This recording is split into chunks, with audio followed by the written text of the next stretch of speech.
تخيل معايا وانت ماشي في الشارع واحد وقفك وقال لك يا نجم، معايا دقيقة هتشتري المنتج اللي هيغير حياتك. ممكن تفكره نصاب صح؟ لكن الحقيقة انه ممكن يطلع مسوق عبقري. طيب يعني ايه تسويق اصلا وازاي بيوصل لكل الناس كده؟ تعالى نفهم. اول حاجة معانا ايه هو التسويق، تاني حاجة معانا ليه التسويق مهم، وتالت حاجة انواع التسويق. التسويق يا سيدي ببساطة هو انك تبيع منتج او فكرة او خدمة.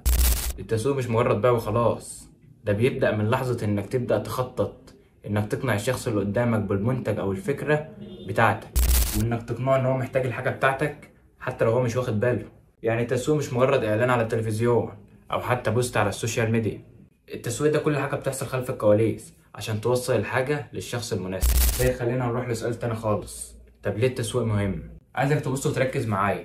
اي منتج في العالم مش هيتباع لو محدش سمع عنه. يعني بص وركز معايا كده، لو عندك منتج عالمي ومستخبي ومحدش سمع عنه محدش هيجي يدور عليه. هنا بيجي دور التسويق ويزعل العالم كله ويقول له انا هنا. زي ما امازون بيعملوا خصومات ضخمه عشان يخليك تشتري، او زي ما تعمل برجر اللي بتغريك بصور الاكل وتخليك جعان من العدم. التسويق مش نوع واحد، تعال اقول لك.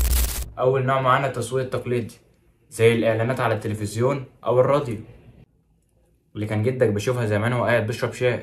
تاني نوع معانا التسويق الرقمي، وده اللي موجود في جيبك وفي موبايلك. كل اعلان على فيسبوك، كل فيديو على تيك توك، كل ده شغل تسويق. تالت نوع معانا وهو اهم نوع، التسويق بالكلمه، زي ان صاحبك يجرب حاجه ويحكي لك عليها، او زي صاحبك التاني اللي بيفضل يزن على ودانك عشان يخليك تجرب مطعم جديد. واكيد في انواع تانية وفي انواع تالتة كمان هتظهر، بس اللي انا عايزك تفهمه ان كل حاجه حوالينا عباره عن تسويق. الفيديو حاليا اللي انت بتشوفه عباره عن تسويق.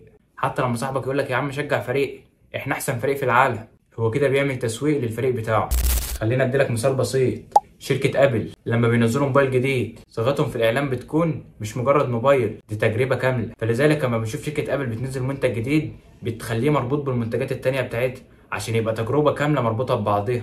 فلو انت مسوق شاطر لازم تبقى عارف ازاي تربط المنتج بتاعك باحساس يخلي الناس تشتريه من غير تردد. دي مهارة أساسية لأي حد، سواء كنت بتبيع منتج أو خدمة أو فكرة. التسويق هو المفتاح، وده كلامنا عن التسويق ببساطة. لو مهتم تعرف أكتر عن التسويق وإزاي تكسب منه تابعني للفيديوهات الجاية.